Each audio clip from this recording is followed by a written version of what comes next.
Universal Pictures presents Halloween 2. More of the Night He Came Home.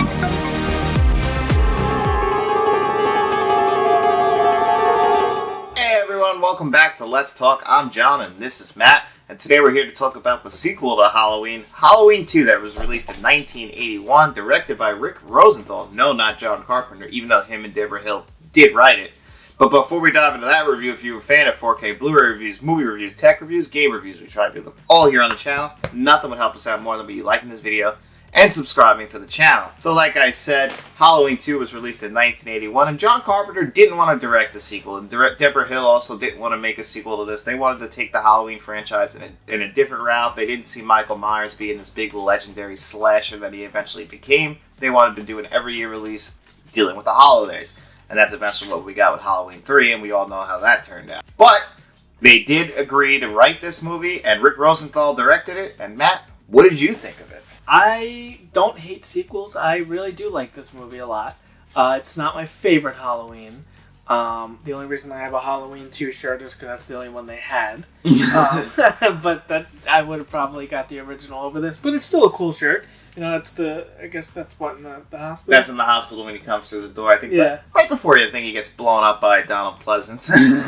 But my biggest issue with Halloween 2 is the opening. I love how it just starts right where the last one ended. However, there is a lot of differences that I don't know if they just didn't realize. They didn't watch the first one before they made the second one, or they just didn't care. Because I'm going to say you didn't care. They didn't care because you got to remember, first one came out in 78, second one came out in 81, and the only way you could rewatch movies back then, because this is before VHS and Betamax, was on if they showed it on TV, or you went and resaw it in theaters. But the people making the movie had to have access. They knew, but I don't think But they had to have access to it to at least watch it. Oh, they definitely did, but I don't think, again, they didn't plan on making... They didn't even have the mask. They didn't have the mask, exactly. They didn't plan on making a sequel. This is Universal, or whoever the original distributor was, wanting a sequel, so they're like, okay, I guess we'll do it. And the mask is, the mask sucks, but that's not even what's bothering me. The biggest thing that bothers me is the fact that how did the first one end? Loomis shot him. He fell through the window, over the thing, into the backyard, right? Yeah.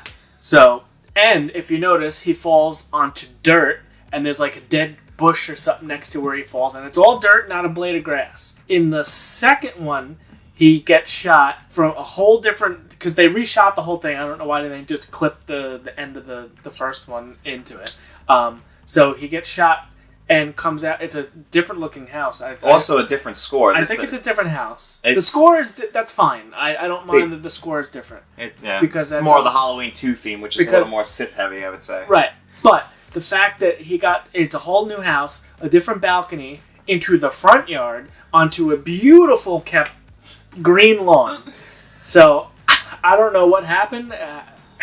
How do you explain the grass? That's what bothers me the most, is the amount of grass that was not in the first one and is in the second one. Well, I'm more bothered by the mask because this is literally a continuation of one. Right, yeah, that's my next gripe, but it is, how do you explain the mask? Yeah. But whatever, I get it. That happens. But, the inconsistency with the... Yeah, the continuity is bad. And then, the thing I like about Halloween 2 is actually right after all that, I love that he just goes out killing. I really I enjoy the opening, the first, third of this movie. I really think that it's paced awesome. I like how that one guy gets killed. It's pretty messed up what they did to him. They basically blamed him for being Michael, which they actually eventually do in Halloween Kills. They blame somebody else who wasn't him, and an innocent person dies. And I love that, but then they did the same thing in Kills, is they put Laurie in the hospital, and I think that the pacing just really pulls back then, and it really slows down. But the kills themselves are awesome.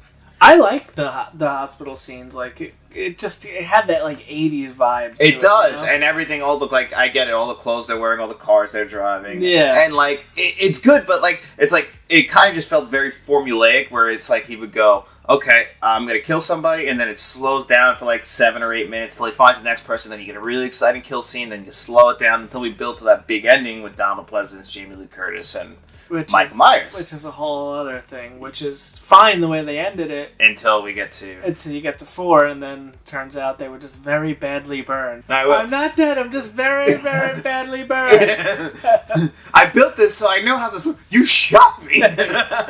But yeah, once you get past the inconsistency in the beginning, I'm in for the rest of the movie. I like everything else they did. I love seeing Dr. Loomis in there, Sam Loomis. He ends up being like, he's in every single one. Up until he dies in 6. Yeah. Yeah, he passed away right after they shot 6. Yeah, so that was pretty cool. He's an awesome character that he's so involved with this evil patient that he had. I guess we wouldn't have a movie, but it's just, how do you not kill him? You know, you had so many chances to kill him. I know, just do it at this point. And he believes it. Like, at this point, what are you worried about? They all think you're crazy anyway. Might as well shoot him and end it. I don't know. But he'd probably get up and walk away anyway, because obviously he survives the fire. No, you can't kill him. But overall, it's a pretty good film.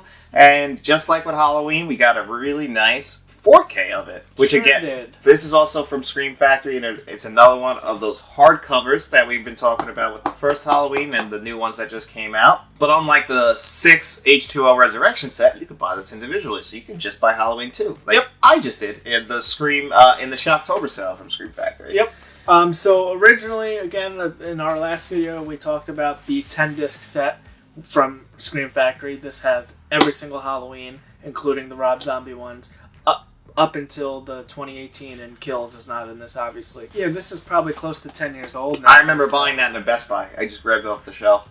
I think I ordered this online. Yeah. But I remember seeing it in Best Buy, but now this is out of print and it goes for a few dollars. Yeah, I know, and it's great. And actually, for my rewatch, when these came out last year, I cherry-picked the ones I wanted. So we didn't have the channel yet, so I wasn't buying every 4K to review it. So I only bought Halloween 1, 3, and 4. And then this year, I bought Halloween 2 after. Yeah, it drives Matt nuts. And he still didn't get 5. Still didn't get 5. When it was on for $18. That movie's not worth $18. Don't get me started. We'll talk about Halloween 5. I hate Halloween 5. But Halloween 2 is a good movie. And I watched that Blu-ray, and I will tell you right now, because it's not a good Blu-ray. I don't know how the 4K is because I haven't seen it yet. You only have. But the 4K is great, but I don't think the Blu-ray is as bad as you make it out to be. It's extremely grainy. There was scenes where this is still grainy. Is it great? But did it look like it was like snowy? Like I kind of had some scenes that were snowy, and the resolution I didn't think it was a good Blu-ray. I mean, that's my honest opinion of it. I can tell you it's a good 4K. I can't wait to see it. And I would love to do we could have done it. I would love to do a comparison when I get my 4K because I'm very curious because I really was not impressed with that Blu-ray. Now, the audio was good, though. I'm not going to lie. Well, this has a new 2021 4K scan and a new 21 Dolby Atmos mix. So this has Dolby Vision, Dolby Atmos, 4K. It's got the works. It's got the hardcover slip. This is the definitive way to watch Halloween 2.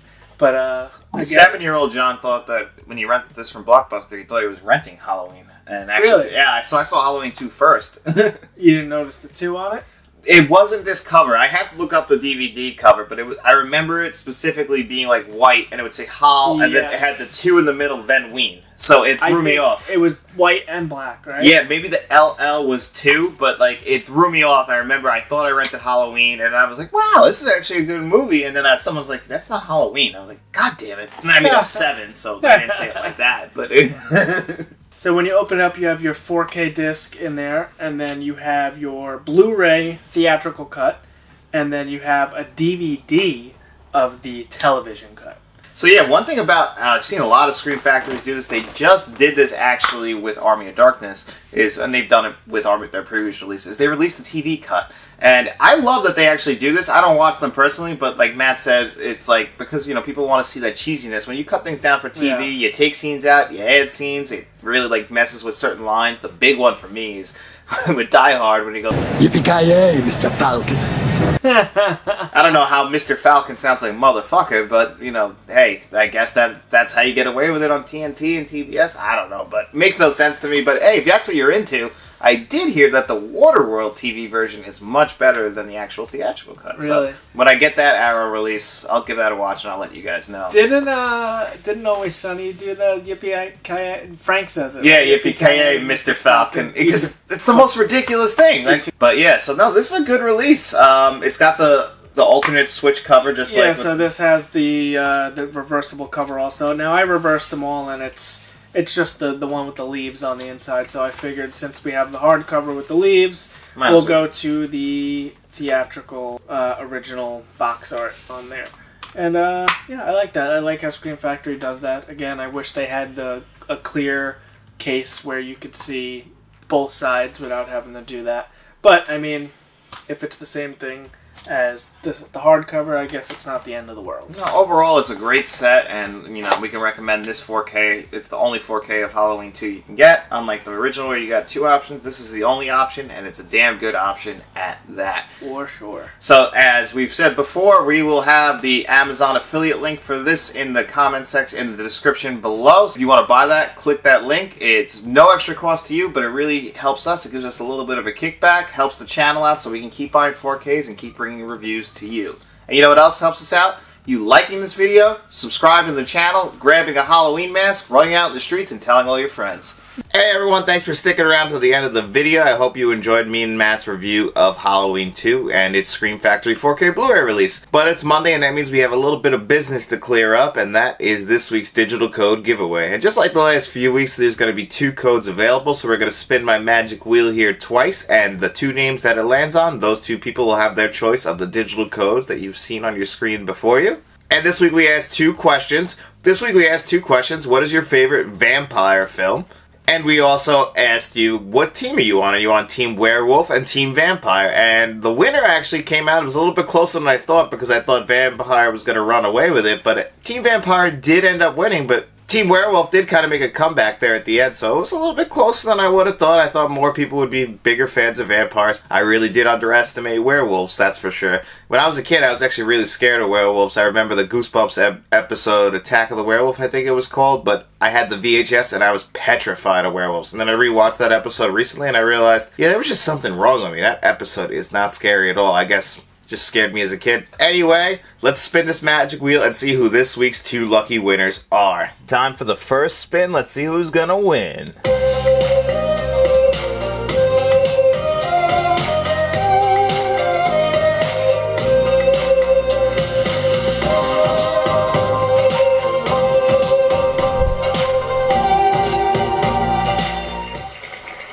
SB Films. Congratulations, SB Films. I know that's your second win.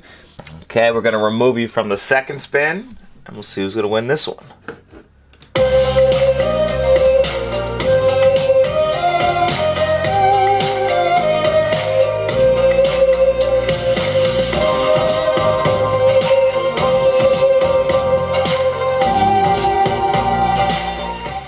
And Andrew GG. Congratulations, Andrew.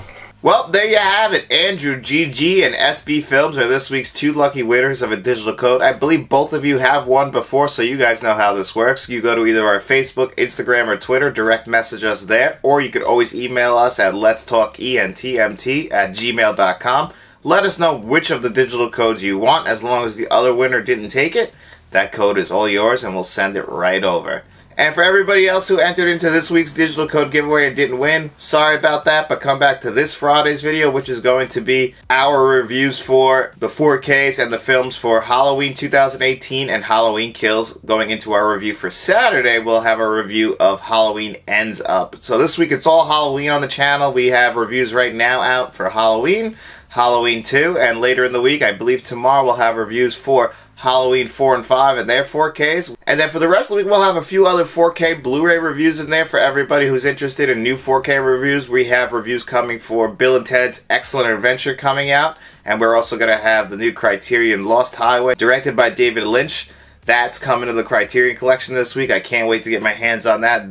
Those 2 reviews will be out either Wednesday or Thursday, and the rest of the week we'll just have a bunch of Halloween 4K reviews sprinkled in there in honor of Halloween Ends coming out this week. We hope you guys all enjoy the videos coming to you here on the channel this week, and if you haven't yet, please make sure you like, share, and subscribe, and tell all your friends.